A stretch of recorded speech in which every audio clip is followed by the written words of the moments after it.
আমার সঙ্গে এই মুহূর্তে রয়েছেন প্রাক্তন মন্ত্রী এবং তৃণমূল কংগ্রেস বিধায়ক মদন মিত্র, যিনি ঘটনাচক্রের লাস্ট দিনের বৈঠকে উপস্থিত ছিলেন। আমি ধরে নিতে পারি মদন মিত্র তাহলে ওই মমতা বন্দ্যোপাধ্যায়, অভিষেক বন্দ্যোপাধ্যায় যে তৃণমূল কংগ্রেস, মমতা বন্দ্যোপাধ্যায় তৃণমূল কংগ্রেস, সেই তৃণমূল কংগ্রেসই এখনো পর্যন্ত রয়েছেন। মদন দা, স্বাগত আপনাকে। ঋতব্রত বন্দ্যোপাধ্যায় বলছেন যে তৃণমূল কংগ্রেস কোনো অনৈতিক কাজ সমর্থন করে না, তিনি অনৈতিক কাজটা দেখে তিনি আশাহত, তাই এই দলের সঙ্গে তিনি থাকতে পারবেন না, তিনি অভিযোগ জানিয়ে এসছেন। এই অনৈতিকতা নাকি আর মেনে নেওয়া যায় না, এটা বলছেন ঋতব্রত বন্দ্যোপাধ্যায়। কি বলবেন ঋতব্রত বন্দ্যোপাধ্যায় হঠাৎ করে আজকে কথা বলছেন, কি বলবেন? প্রথম হচ্ছে আমি তোমার একটা কথা বলি, না ঠিক, প্রথম করে আমি তোমার একটা কথা বলি। তুমি যেটা দিয়ে শুরু করেছিলে যে তৃণমূল কংগ্রেসের সব প্রাক্তন নেতা, কিন্তু আমায় পরিচয় করালে তৃণমূল কংগ্রেসের নেতা বলেই।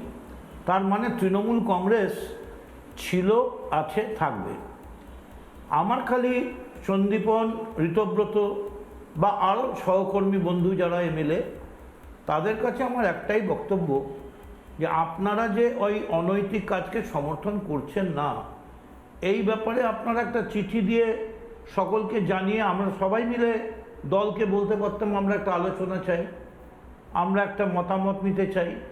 তা না করে হঠাৎ করে আপনার মনে হলো তৃণমূল কংগ্রেস খারাপ, আপনার পরিবার থেকে দীর্ঘদিন তৃণমূল কংগ্রেসের নেতা, তৃণমূলের নেত্রী না গেলে কালী পুজো উদ্বোধন না হওয়া, কিন্তু হঠাৎ আপনাদের কাছে খারাপ হয়ে গেল।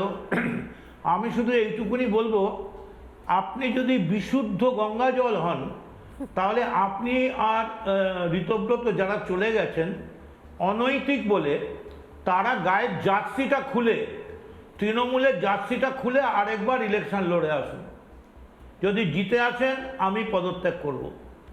এইগুলো না করে একটা বিজেপি হিংসাত্মক, প্রতিহিংসা পরায়ণ, গণতন্ত্রে যা একেবারেই অন্যায়, বিরোধীহীন রাজনীতির কথা বলছে, গায়ের জোরে গুন্ডামি করে বাংলায় অশান্তি আনছে। আসুন আমরা নতুন করে এখনো আলোচনার সুযোগ আছে। নানা ধরনের কন্টেন্ট দেখার জন্য লাইক করুন, শেয়ার করুন আমাদের ফেসবুক পেজ, সাবস্ক্রাইব করুন আমাদের ইউটিউব চ্যানেল। পাশাপাশি অন্যান্য ব্রেকিং নিউজের জন্য অবশ্যই চোখ রাখুন রিপাবলিক বাংলায়।